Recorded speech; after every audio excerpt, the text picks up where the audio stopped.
सुभात। आज हम लोग 10वीं कक्षा में हैं और आज की कक्षा में हम लोग पढ़ रहे हैं कारक प्रकरण। इसमें विभक्तियों का क्रम चल रहा है और विभक्तियों के क्रम में हम लोग चतुर्थी विभक्ति का कुछ हिस्सा पढ़े हुए हैं। एक विशेष प्रकार का चतुर्थी विभक्ति का नियम है, वो आज हम लोग देखेंगे।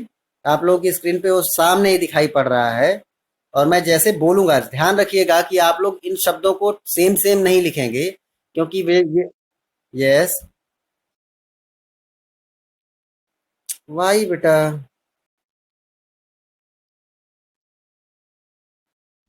Oh, so many problems there, huh? 1 minute. I am trying again. Yesterday I did like this, beta.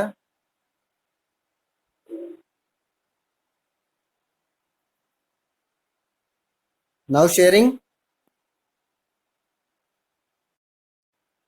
Now, okay. तो हम लोग को क्या है, हम लोग जो है वो इस कक्षा में अभी तक चतुर्थी विभक्ति और चतुर्थी विभक्ति का ये हिस्सा जो हम लोग आज पढ़ने वाले हैं, ये हमने पूर्व में भी चर्चा की हुई है और ये बहुत कॉमन है, परीक्षाओं में जरूर आता है, जरूर। आपके सिलेबस में नहीं, इसका ये बिल्कुल मतलब नहीं है कि आपकी परीक्षा में नहीं आएगा।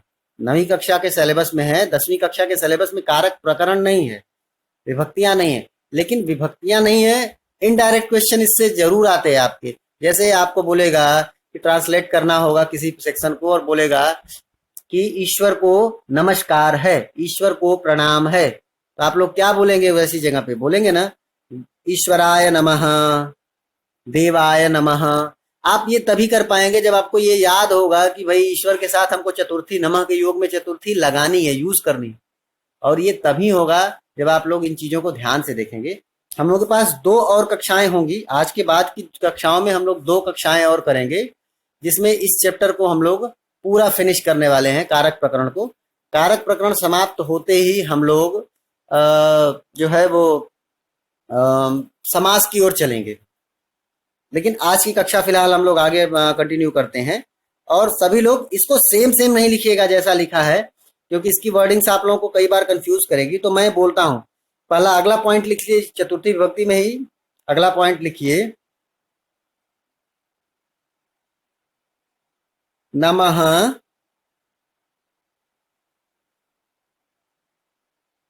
नमः स्वस्ति स्वाहा। ध्यान दीजिएगा, देखिए नीचे के हिस्से में नमः का क्या मीनिंग होती है लिखा हुआ है, नमस्कार। नमः, किसी को नमस्कार करना है तो वैसी सिचुएशन में नमः, तो नमः के आगे लिख लीजिएगा नमस्कार, उसकी मीनिंग।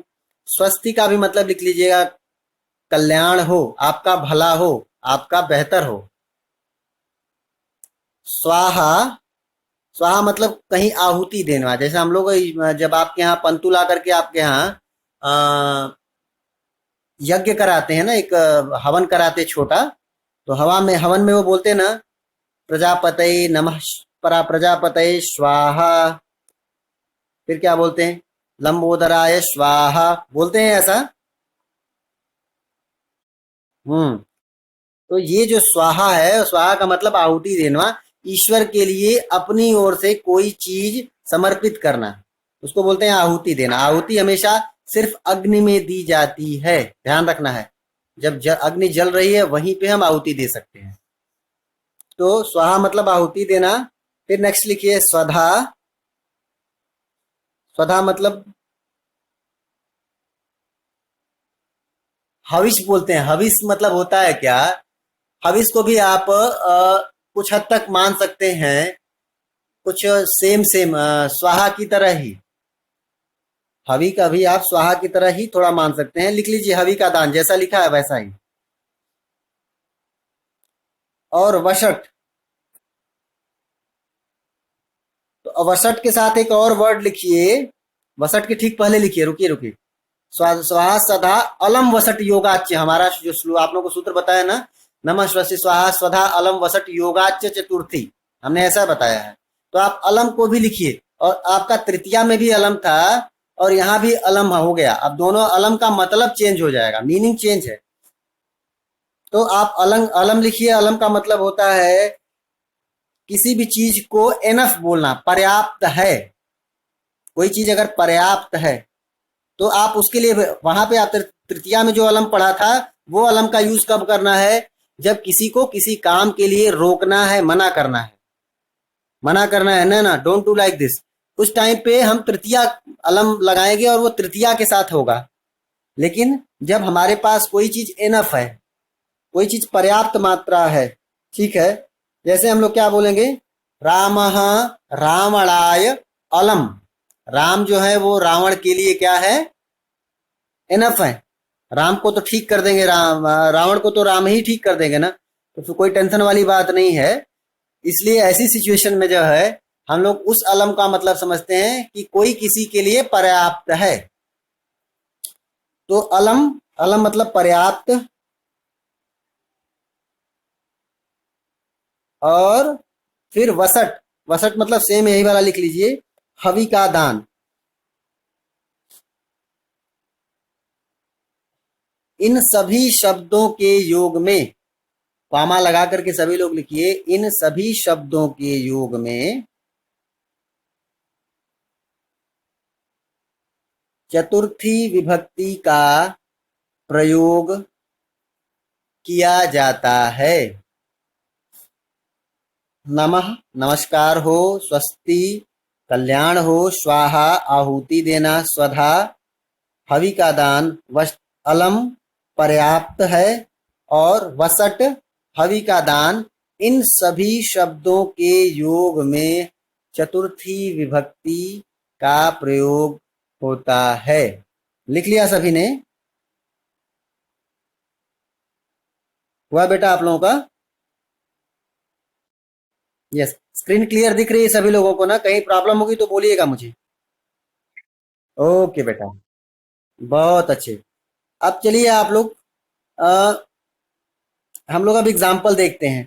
अभी सामान्य समझ गए ना कि ये वर्ड्स जब भी आएंगे तो ये वर्ड्स जिनके लिए आएंगे, जिनके लिए आएंगे, हमेशा ध्यान रखिएगा चतुर्थी में सारा कुछ डिपेंड होगा के लिए। हम लोग जो कर्ता ने कर्म को कारक चिन्ह वाला याद किए हैं ना, वो बड़ा काम करता है, बहुत यूजफुल है। अब देखिए, जिनके लिए हम इनका यूज करेंगे उनके में चतुर्थी होगी। जिस व्यक्ति के लिए, जिस ईश्वर के लिए, जिसके लिए भी इनका, इन शब्दों का प्रयोग हुआ है, शब्दों में चतुर्थी आ जाएगी। जैसे देखो क्या लिखा, पहला वाला नमः का एक दो एग्जाम्पल लिखिए आप लोग। फर्स्ट एंड सेकंड लिखना है आपको।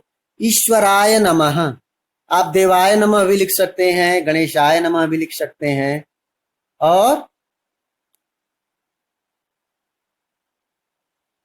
मातृपितृचरणयोः नमः ये भी लिख सकते हैं। माता और पिता की चरण में नमस्कार है, क्योंकि माता और पिता आपके सबसे सबसे जरूरी हिस्से होते हैं, आपके जीवन के सबसे जरूरी हिस्से हैं। बिना माता पिता के आपका कोई वजूद नहीं है, कोई आपका एग्जिस्टेंस नहीं है। तो आप वो भी लिख सकते हैं। तो पहला वाला लिखिए, ईश्वराय नमः, यानी भगवान ईश्वर के लिए नमस्कार है। और नमः प्रयोग किसके लिए, नमः का यूज किसके लिए हुआ है? नमः, ना ना, नमः वर्ड किसके लिए आया है? ईश्वर के लिए आया है। इसलिए ईश्वर शब्द के साथ चतुर्थी विभक्ति बनेगी बालक शब्द की तरह। क्या बन जाएगा? ईश्वराय नमः। ओके, अगला है श्री गुरवे नमः। तस्मै श्री गुरवे नमः, हम लोग बोलते हैं ना अक्सर, एक श्लोक पढ़ते हैं हम लोग ना, गुरुर ब्रह्मा गुरुर विष्णु गुरुर्देव महेश्वरः गुरुर साक्षात परब्रह्म तस्मै श्री गुरवे नमः। यहाँ पे तस्मै और श्री गुरवे दोनों में चतुर्थी दिख रही है ना? क्यों आई है, कोई मुझे बता सकता है? अभी मैंने आपको जो परिभाषा लिखवाई, डेफिनेशन, उस डेफिनेशन को आप सोचिए तो आप इसको एक्सप्लेन कर सकते हैं। मैं बोलूं? चलिए हम एक्सप्लेन कर देते हैं बेटा। क्या बोला? नमः पद जिसके लिए आएगा उसके अंदर चतुर्थी विभक्ति होगी।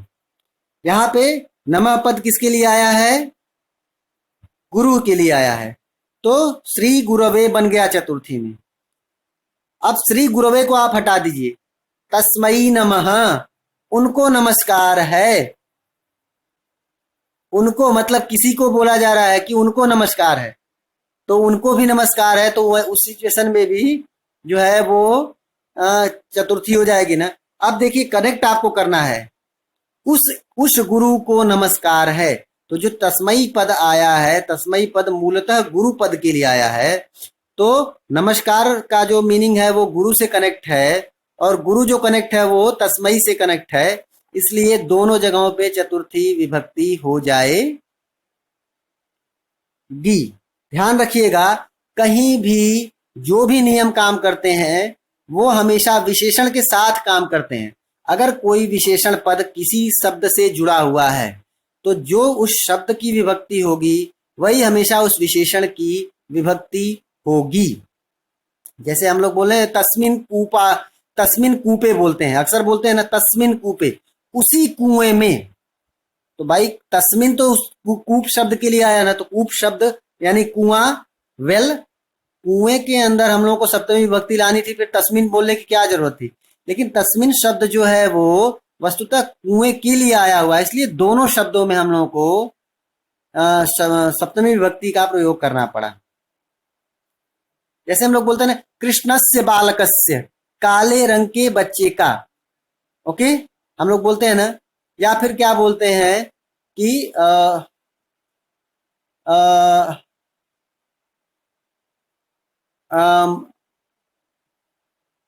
मधुर, हाँ, तो मीठे के लिए हम लोग बोलते हैं कि मधुरम, मधुरस्य मिष्ठान्नस्य स्वादम रुचिकरम आसीत। जो मीठा, मीठा मतलब मीठा मिष्ठान्न था, उसका स्वाद जो था वो बहुत अच्छा था। हमने ऐसा बोला कि मीठे मिष्ठान्न का स्वाद बहुत अच्छा था, तो हमने बोला मधुरस्य मिष्ठान्नस्य। हम लोग बोल सकते थे मधुर मिष्ठान्नस्य, लेकिन मधुर शब्द मिष्ठान्नस्य हम बोलेंगे तो फिर ये नहीं पता चल पाएगा कि ये मधुर शब्द आया किसके लिए था। जब हम मधुरस्य बोल देते हैं तो ये पता चल जाता है कि मिष्ठान्नस्य और मधुरस्य दोनों एक ही साथ चलने वाले हैं, दोनों का एक दूसरे से ही रिलेशन है। तो हम हमेशा इस तरह की चीजों को यूज करते हैं, और इसीलिए यहाँ ये एग्जाम्पल दिया, तस्मई श्री गुरवे नमः, श्री गुरवे के लिए नमस्कार पद आया है, और गुरु पद जो है वो तस्मई पद गुरु से जुड़ा हुआ है, इसलिए दोनों स्थानों पे चतुर्थी एक वचन हुआ। उस गुरु को नमस्कार है, या उस गुरु को नमस्कार हो। यहां तक क्लियर हुआ? बहुत अच्छे। आप लोग क्यों इतना शांति से बोल रहे हैं? कोई प्रॉब्लम है? नहीं समझ आया? ओके, चलिए अगला वाला एग्जाम्पल हम लोग देखते हैं। टाइम नहीं भाग रहा है, चलो कर लेंगे, आज पंचमी हो जाएगी, पंचमी में थोड़ा कम है। अगला लिखा स्वस्ति, कल्याण हो। कल्याण हो मतलब आपका भला हो, आपका उचित हो, बेहतर हो। अब लिखा प्रजाभ्य स्वस्ति, लिख लीजिए प्रजाभ्य स्वस्ति, सभी मत लिखिए, सिर्फ एक एग्जाम्पल लिखिए, प्रजाभ्य स्वस्ति, प्रजा का कल्याण हो। अब ये बताइए कि प्रजाभ्य में एक वचन है, द्विवचन है या बहुवचन है?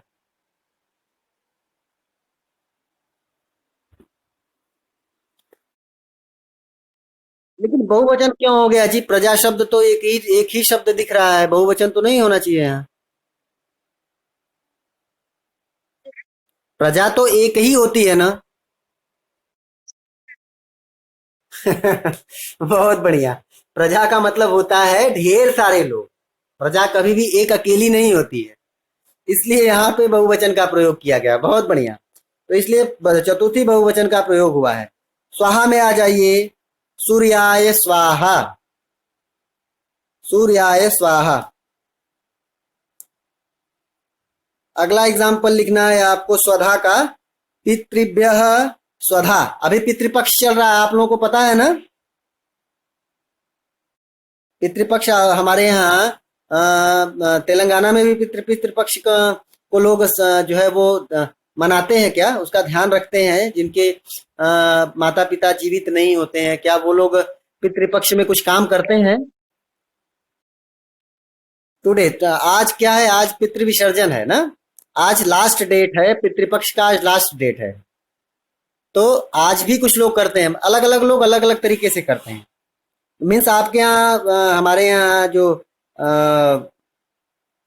तेलंगाना में भी ये चीजें सेलिब्रेट हो रही हैं, तो अच्छा है। तो पितृभ्य स्वधा मतलब पितरों को हवि का दान, हम अपनी ओर से पितरों को कुछ दान देंगे तो वो बोलेंगे पितरों के लिए दान है ये, तो पितृभ्य स्वधा। और अलम का एग्जाम्पल मैं बोल रहा हूं, आप लोग लिखिए। अलम का एग्जाम्पल है रामः रावणाय अलम। और इसकी हिंदी मीनिंग मैं बोल रहा हूं वो भी लिख लीजिए, नहीं तो आप लोगों को अलम में हमेशा कंफ्यूजन होगा, तृतीया चतुर्थी वाला। रामः रावणाय अलम, हिंदी मीनिंग लिखिए, राम रावण के लिए पर्याप्त हैं। राम रावण के लिए पर्याप्त हैं। अगला जो है वो वसट, वसट का सेम सेम लिख लीजिए, इंद्राय वसट, इंद्र के लिए कुछ हम दान करेंगे तो बोलेंगे इंद्राय वसट। ओके, हम लोग ये जो वसट वर्ड है, ये वर्ड हम लोग के वैदिक संस्कृत में प्रयोग होता है और इसको वखट बोलते हैं। फिर श को जो है वो क ख सेकंड क की तरह हम लोग प्रोनाउंसिएट करते हैं, बोलते हैं वखट। लेकिन वो ठीक है, हम लोग वैदिक संस्कृत में जब जाएंगे तो हम लोग अभी लौकिक संस्कृत में हैं और लौकिक संस्कृत की ही बात करेंगे। तो चतुर्थी विभक्ति, मुझे लगता है इस पूरे हिस्से में किसी को कोई भ्रम नहीं है। चलिए, फिर हम लोग का नमः स्वस्ति स्वाहा स्वधा अलम वसट योगाच चतुर्थी ये पूरा हुआ। आगे अब हम लोग आते हैं पंचमी विभक्ति, दिखाई पड़ रहा है सामने? बहुत बढ़िया। चलिए हम लोग पूरी गति के साथ पढ़ते हैं पंचमी विभक्ति। बहुत आसान है पंचमी विभक्ति। पहले ये हमेशा याद रखिएगा, पंचमी जब भी होगी तो पंचमी का कारक चिन्ह याद करिए। पहले पंचमी का कारक चिन्ह क्या है? से। से और अलगाव होना चाहिए, कोई दूरी बननी चाहिए ना। जैसे मोरा किसी ने बोला गेंद से, या बोला बल्ले से गेंद को मारा, बैट से गेंद को मारा, तो बैट से गेंद को मारा तो क्या बन जाएगा? बैट यानी बल्ला बोलेंगे उसको, या उसको बल्ला ही बोलो, बल्ला ही बोलो। तो वहां पे पंचमी वर्ड आ जाएगा, पंचमी। ओके, या काष्ठ दंडात बोल सकते हैं, लकड़ी के दंड से। तो काष्ठ दंडात कंदुकम ताड़यति, काष्ठ दंडात कंदुकम क्षिपति, ऐसा हम बोल सकते हैं। चलिए खैर, आप लोग लिखिए पंचमी विभक्ति हेडिंग, और वहीं पे देखिए सूत्र भी लिख दिया है, अपादाने पंचमी। और इससे पहले आप कुछ लिखिए, उससे पहले मैं आपको एक एडिशनल कुछ लिखवाना चाहूंगा जो मैंने पढ़ा हुआ है, यहाँ पे दिया नहीं है। बहुत सी चीजें इन किताबों में नहीं है, मेरे पास बुक्स जो है वहां पे है, लेकिन बेटा वाराणसी जो है वो इतनी सारी किताबें मैं वाराणसी से नहीं ला सकता हूँ, ढेर सारी संस्कृति बुक्स हैं। तो हम लोग को जो याद है मैं अपने याद के आधार पे आप लोगों को बताता हूँ। लिखिए पंचमी विभक्ति हेडिंग, और नीचे आप लिखिए पहला पॉइंट। पहला पॉइंट आप लोग लिखिए, वो लिखिए ध्रुवम। ध्रुवम, ध्रुव वर्ड होता है ना, ध्रुव। बहुत बढ़िया, आप लोगों को बताए थे क्या हम? क्या? और आप लोग बोल रहे थे मैंने पढ़ाया नहीं है।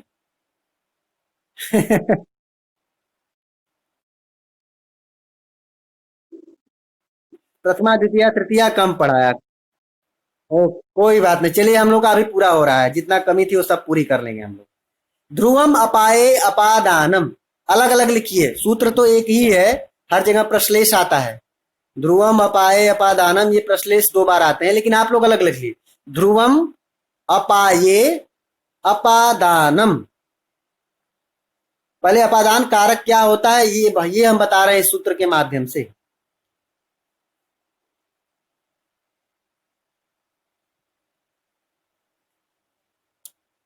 ध्रुवम अपादानम, देखिए दोनों में म हलंत है ना, तो दोनों में म हलंत है तो दोनों एक दूसरे के फ्रेंड हो गए, फ्रेंड हो गए। और अपाये अलग हो गया, तो ध्रुवम अपादानम। पहले ये याद करिए कि जो ध्रुव है उसी में अपादान होगी, उसी की अपादान संज्ञा होगी। जो ध्रुव है उसकी अपादान संज्ञा होगी। जो स्थिर है, जो जो अलग नहीं हो रहा है, जो रुका हुआ है, उसकी अपादान संज्ञा होगी। जैसे कि वृक्षात पत्राणि पतंती, वृक्ष से पत्ते गिर रहे हैं, तो वृक्ष स्थिर है, पत्ते वहां से निकल के बाहर आ रहे हैं। तो वृक्ष जो है वो स्थिर है, ध्रुवम है, इसलिए वहां उसकी अपादान संज्ञा होगी, उसमें पंचमी हो जाएगी। और क्या बोला? ध्रुवम अपाये अपादानम। ठीक है, ध्रुवम अपाये अपादानम। आप लोग अब इसकी मीनिंग लिखिए। अलगाव की स्थिति में, अलग होने की स्थिति में, अलग होने की स्थिति में जो, अलग होने की स्थिति में जो स्थिर रहता है उसकी अपादान संज्ञा होती है। या उसकी अपादान संज्ञा ब्रैकेट में कारक लिख लीजिए, आप लोगों को इजी है, कारक और संज्ञा में आप कंफ्यूज होंगे। उसकी अपादान संज्ञा ब्रैकेट में कारक लिख लीजिए, यानी उसको अपादान कारक बोलेंगे, तो उसकी अपादान संज्ञा होती है।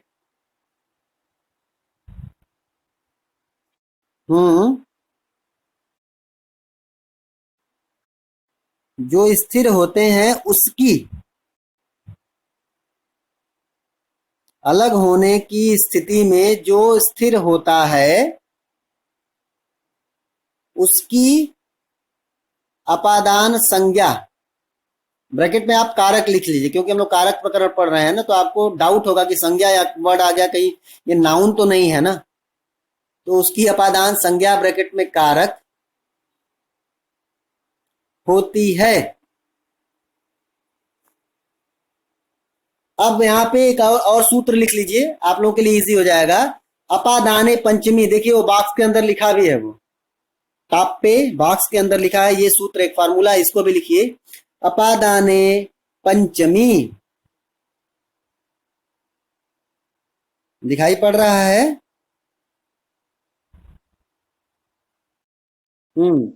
चलिए, तो अपादाने पंचमी डैश करिए, उसकी मीनिंग लिखिए। अपादान कारक में, अपादान कारक में हमेशा पंचमी विभक्ति का प्रयोग होता है। अपादान कारक में हमेशा पंचमी विभक्ति का प्रयोग होता है।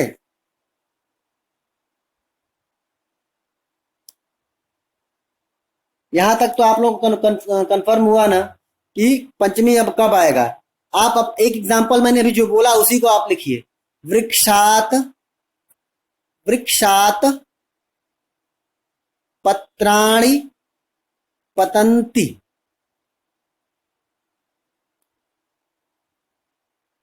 वृक्षात पत्राणि पतंती, वृक्ष से पत्ते गिरते हैं। यहां पे पत्ते गिर रहे हैं और वृक्ष से, इन दोनों प्रोसेस में जो फिक्स है उसमें पंचमी हो गई। फिक्स कौन है? इसलिए वृक्ष शब्द में पंचमी आ गई। चलिए, अब हम लोग एक और देखते हैं। आप लोग एग्जाम्पल नंबर 2 देखिए, जो लिखा है माला कूपात जलम आनयति। इसको आप लोग लिखिए, माला कूपात जलम आनयति। माला कुएं से जल लाती है, पानी ले आती है। इस माला कूपात जलम आनयति, माला कुएं से जल लाती है, इस पूरे प्रोसेस में कौन फिक्स है? जल या कुआं या फिर माला?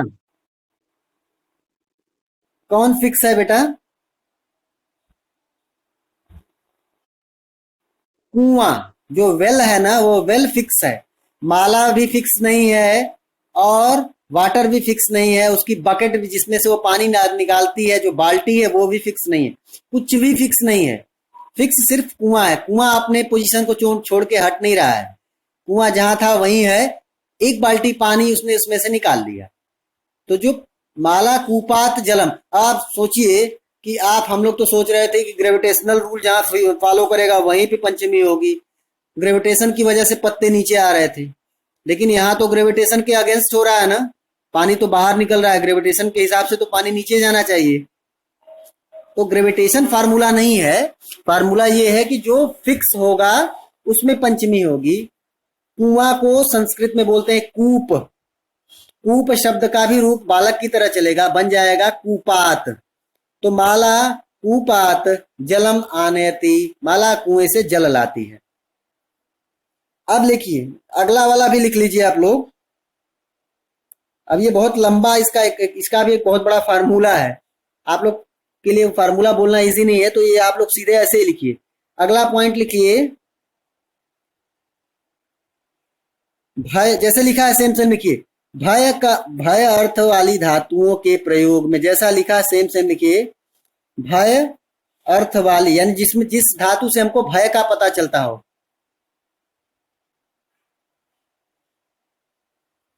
भी धातु होता है, भय के लिए होता है भी धातु। तो भय अर्थ वाली धातु के प्रयोग में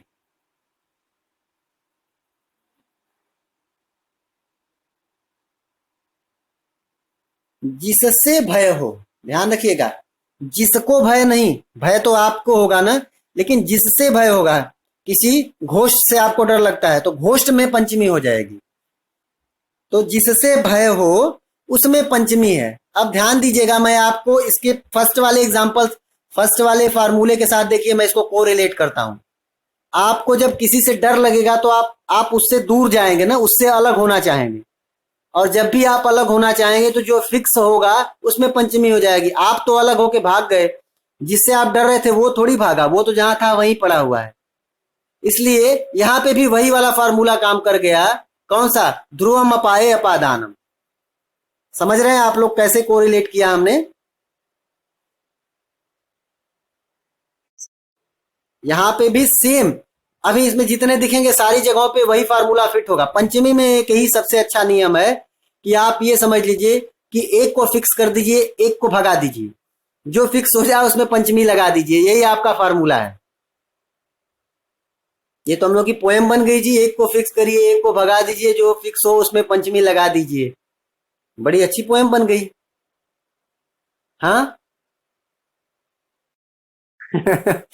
हम लोग की मस्ती में भी पोएम बन जाती है, कोई बात नहीं।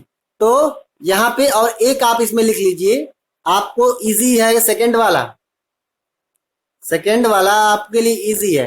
सर्पात भयम, सर्प से आपको भय लगेगा तो आप बोलेंगे सर्पात भयम। सर्प मतलब स्नैक, स्नैक से आप डर रहे हैं तो आपका क्या होगा जी? आज पंचमी भी अटक जाएगी क्या? बड़ी प्रॉब्लम है। अच्छा रुको, आज इसको निपटाते हैं, खत्म करते हैं, चलो। तो भय के अर्थ में एक एग्जाम्पल लिखा आपने, सर्पाद भयम, वो लिखिए, ऊपर वाले को भी लिख ही लीजिए। चौरह रक्षकात विभेति, चौरह रक्षकात विभेति, जो चोर है ना वो रक्षक, रक्षक यानी पुलिस से, सिक्योरिटी वाले से, तो जो चोर है वो सिक्योरिटी से विभेति डरता है। जिससे डर रहा है, डरने की प्रोसेस में फिक्स कौन है? पुलिस फिक्स है ना, वो फिक्स है अपने घर में, वो पुलिस स्टेशन में बैठी हुई है, लेकिन चोर को हर जगह डर लगेगा, वो पुलिस स्टेशन की तरफ नहीं जाएगा, भाग जाएगा वहां से डर करके। जो फिक्स है उसमें आपने पंचमी यूज कर ली। एक और, चौराद, चौराद भयम, एक और लिख लिए, मैं अपनी तरफ से बोल रहा हूं, चौराद भयम। जैसे सर्पात भयम लिखा आपने उसी तरह लिखिए चौराद भयम। चौर लिखा है आपने, चौर शब्द लिखा है, उसी तरह चौर में फिर आगे लिखिए आ की मात्रा लगाइए और त हलंत, चौरात भयम। चोर का डर, किसी थेफ्ट, आपके घर में कोई चोर आ जाएगा, इस बात का जब आपको डर लगेगा तो आप बोलेंगे चौरात भयम अस्ति, चोर का डर है हमारे इलाके में। अभी आप लोगों का जिधर घर है ना, ये साई स्फूर्ति का उधर घर है, अभिनया के घर के आगे की ओर जो कॉलोनी है उधर अभी क्या है, थोड़े चोर हैं उधर, है कुछ गलतियां हो रही हैं। लोग, मुझे पता चला, हम लोग के स्कूल के भी कुछ एक टीचर हैं उधर, एक लोग हैं उधर, एक एम्प्लाई, तो पता चला कि उधर कुछ लोगों की बाइक्स में से पेट्रोल वो लोग जो है वो चुराते हैं। उधर किसका किसका घर है बेटा? आई थिंक राहुल का घर है उधर। राहुल, आर यू देयर बेटा? हाँ, तो आपने, आपकी उस साइड में कभी कभी ऐसा आपने सुना है क्या कि पेट्रोल निकाल लेते हैं लोग? किसी की बाइक घर के बाहर होती तो उससे पेट्रोल लोग चुरा लेते। अभी हुआ, अभी हुआ, 4-5 डेज कंटिन्यूअसली हुआ।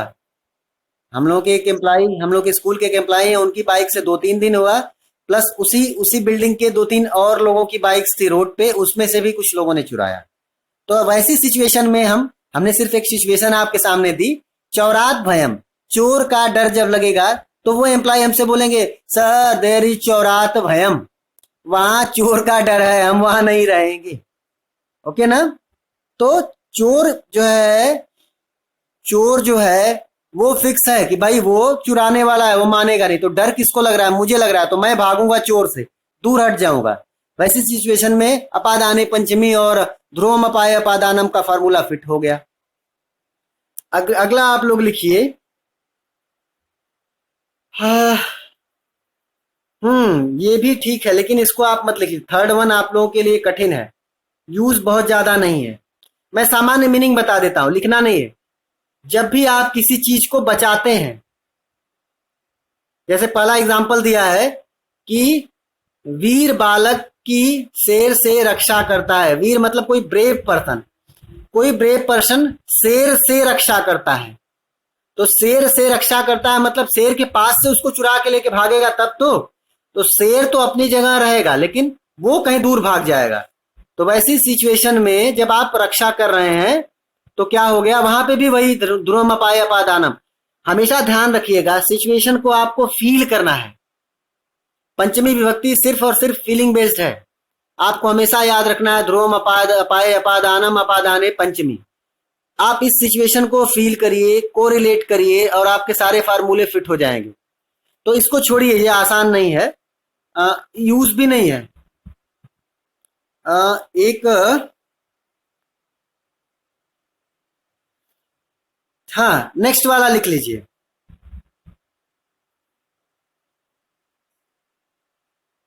नेक्स्ट वाला लिखिए और उसमें सिर्फ जुगुप्सा ही लिखिएगा, सारा कुछ नहीं लिखिए। लिखिए जुगुप्सा ब्रैकेट में घृणा या निंदा, जैसा लिखा है उतना लिखिए। जुगुप्सा ब्रैकेट में घृणा या निंदा बताने वाली धातुओं, जुगुप्सा घृणा या निंदा ब्रैकेट क्लोज्ड, बताने वाली धातुओं के प्रयोग में पंचमी विभक्ति होती है। उनके प्रयोग में पंचमी विभक्ति होती है। अब जुगुप्सा का सेकंड एग्जांपल पहले आप लोग देखिए। जुगुप्सा का मतलब होता है किसी चीज से हमको घिन आ जाती है। हम लोग बोलते हैं हाँ छी कितना बुरा है। हम लोग कभी कभी बोलते हैं ना, जाते हैं रास्ते में और कहीं बहुत गंदगी होती है तो बोलते हैं हाँ कितना गंदा है, भगो यहां से। सेम सेम उसको हम लोग बोलते हैं जुगुप्सा। तो पहला वाला एग्जाम्पल, पहले आप सेकंड एग्जाम्पल देखिए। बोला भक्तः पापात जुगुप्सते, भक्तः पापात जुगुप्सते, भक्त पाप से घृणा करता है। भक्त पाप से घृणा करता है। अब ध्यान दीजिएगा, घृणा उसको किससे है? भक्त को घृणा किससे है? हाँ, पाप, भक्त मतलब कोई भी फॉलोअर हो गया और पाप मतलब सिन ना, सिन बोलते ना। तो हम कुछ गलत करने से पहले डरते हैं ना, हम लोग बोलते हैं ये बहुत बुरा है, इसको हम नहीं करेंगे। गलत काम करने से हम लोग डरते हैं। तो डरते हैं, तो डरने की स्थिति में हम क्या करते हैं, उस काम से हम दूर भागते हैं ना। हम पाप से दूर भागते हैं ना, पाप की तरफ नहीं जाते हैं। पाप से क्या करते हैं, खुद को दूर हटा लेते हैं। जब पाप नहीं करना, इट मीन्स हमको पाप से खुद को दूर हटाएंगे ना। समझ रहे हैं आप लोग? यस, हम उस पाप, उस गलत चीज से खुद को दूर हटाएंगे। जब हम दूर हटाएंगे, इट मीन्स हम वहां से खुद को अलग कर रहे हैं। और जब अलग करेंगे, तो वैसी सिचुएशन में जिससे अलग करेंगे, जो फिक्स होगा, उसमें क्या हो जाएगी, कौन सी विभक्ति हो जाएगी, पंचमी हो जाएगी। बहुत बढ़िया।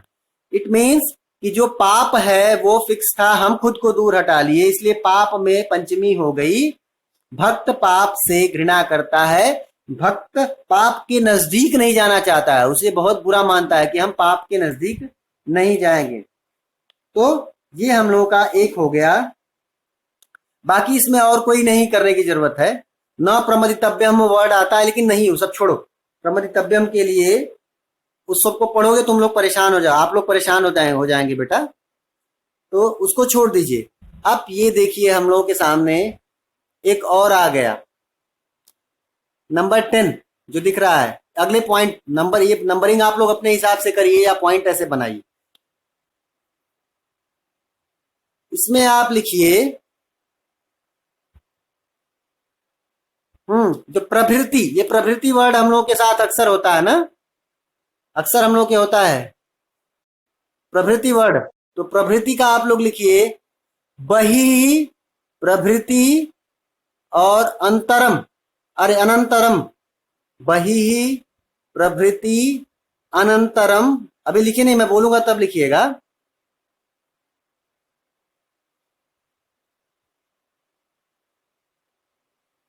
बस इतना लिखिए, ये आपके काम का है, बाकी काम का नहीं है। तो ऐसे लिखिए बही ही, ब्रैकेट में बाहर,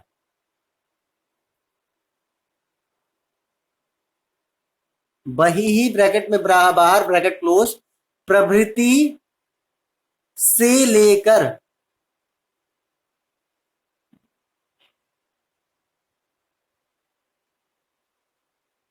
से लेकर, और अनंतरम यानी बाद में, आफ्टर,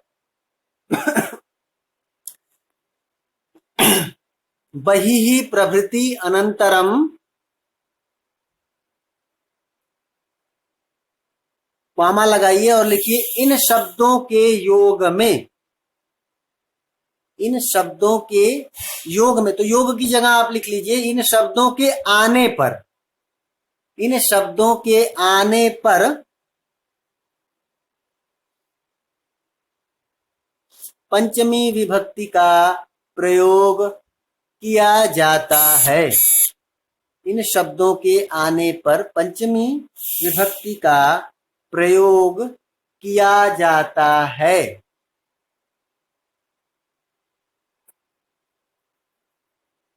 लिख लिया आप लोगों ने? चलिए फटाफट करते हैं, क्योंकि आप लोगों की भी अगली क्लास होगी, मेरी भी होगी। तो अब हम लोग एग्जाम्पल तीनों लिखते हैं।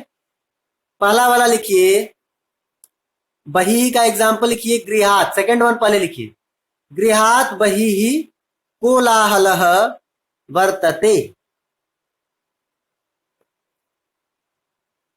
गृहात बही कोलाहलः वर्तते, घर के बाहर कोलाहल होता है। घर के बाहर बहुत सारा शोरगुल होता है, आवाज होती है। तो घर के बाहर बहुत आवाज होती है। आवाज कहां पे है? बाहर है। और इस पूरे प्रोसेस में कौन फिक्स है? घर फिक्स है ना। आवाज तो बाहर हो रही है, आवाज आ रही है, जा रही है, बार बार चेंज हो रही, कभी कम हो रही, कभी ज्यादा हो रही। लेकिन जब भी है वो घर से अलग हो चुकी है, बाहर है। घर के अंदर आवाज नहीं है, घर के बाहर आवाज है, तो वो घर से अलग है। आवाज घर के अंदर होती तो हम उसको घर से अलग नहीं बोल पाते, लेकिन घर के अंदर तो आवाज है ही नहीं, आवाज घर से अलग होके बाहर निकल चुकी है। तो वैसी सिचुएशन में जो फिक्स है उसमें हमको पंचमी लगाना है। तो यहाँ पे क्योंकि बही का प्रयोग है इसलिए पंचमी है, लेकिन हम आपको बही के साथ साथ सारे एग्जाम्पल को कहां से कोरिलेट कर रहे हैं, बोलिए। ध्रुवम अपाए अपादानम से हम सारे एग्जाम्पल को कनेक्ट कर रहे हैं ना। आप सारे एग्जाम्पल को उस थिंकिंग के लेवल पे ले जाकर के सोचेंगे तो आपके लिए इजी होगा। बही का जब भी प्रयोग होगा तो आपको पंचमी यूज करनी है, जिसके लिए बही वर्ड आया है। गृहात वही तो घर के लिए वही आया, इसलिए घर में पंचमी। लेकिन आप इसको ध्रुवम अपाय अपादानम से भी कनेक्ट कर ले रहे हैं। अगला एग्जाम्पल लिखिए, प्रभृति। प्रभृति का मतलब होता है से लेकर, बोलते हैं ना बालकात प्रभृति। आप लोगों ने लास्ट ईयर में पढ़ा होगा, सॉरी 6, 7, 8 की पोएम्स में आप लोगों ने पढ़ा होगा। कहीं पंडिता रमाबाई रही होगी, कहीं सावित्री बाई फूले रही होगी। तो इन लोगों में हर जगह जो है वो पंचमी आया होगा, आया था। चलिए, नवगान, ओके। ओके, ये बड़ी प्रॉब्लम है जी। प्रॉब्लम का क्या इलाज किया जाए हम तो समझ नहीं, कूद कूद के भाग जाती है। मैं एकदम परेशान हो गया हूँ इससे। 1 मिनट में और आप लोगों का टाइम लूंगा, बहुत ज्यादा नहीं। थोड़ा आप लोग समझ लीजिए इस पूरे सेक्शन को। अभी दिख रही है स्क्रीन? चलिए, यस। तो पहला वाला लिखिए, गृहात बही कोलाहलम वर्तते, ये लिख लिया आपने। प्रभृति का एग्जाम्पल लिखिए। सेकंड वन इसमें भी लिखिए। No no no no no, first one लिखिए बेटा, फर्स्ट वन ज्यादा अच्छा है। शैशवात प्रभृति ही, शैशवात प्रभृति ही अहम अत्र वसामि। हिंदी मीनिंग है, from childhood I am living here. मैं बचपन से यहीं पर हूं, बचपन से यहीं पर हूं। इस पूरे प्रोसेस में प्रभृति के लिए जो प्रभृति वर्ड जिसके लिए आया उसमें आपने पंचमी की, जो अभी रूल लिखा आपने। लेकिन इसको हम फिर कनेक्ट करते हैं किससे? ध्रुवम अपाए अपादानम से। बोल क्या रहा है कि बचपन से लेकर हम यहाँ आज तक यहाँ पे हम हैं। तो बचपन से लेकर के यहाँ आज तक है। इस पूरे प्रोसेस में बचपन क्या हुआ, एक जगह फिक्स हो गया, बचपन वहीं पीछे छूट गया, वहीं रह गया। वो साथ में आपके आ रहा है क्या? आपका बचपन अभी भी है या बचपन पीछे छूट गया? बचपन एक जगह फिक्स था ना, बचपन एक ही जगह था ना। ऐसा तो है नहीं कि आप 5 इयर्स पहले भी बचपन थे, 10 इयर्स पहले भी आपका बचपन था, ऐसा तो नहीं है ना।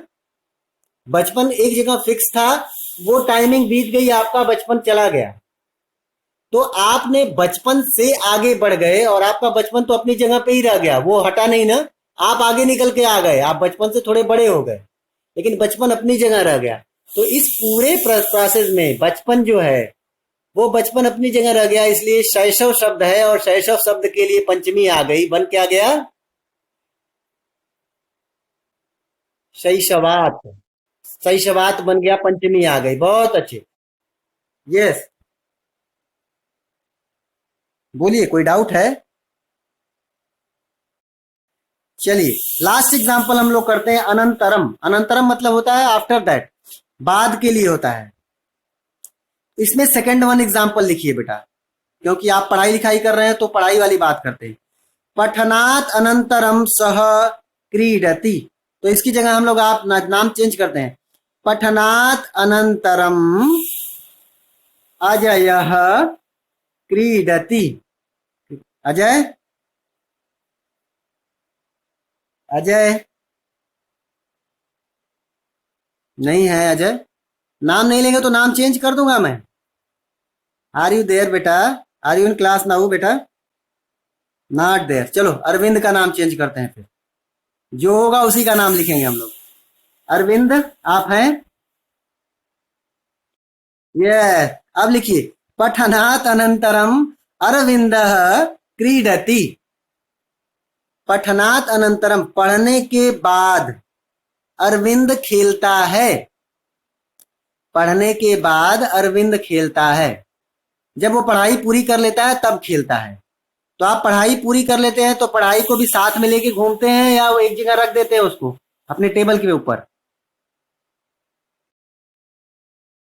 पढ़ाई पूरी कर लेते हैं तो पढ़ाई कंप्लीट हो जाती है, वो अपनी जगह रह जाती है।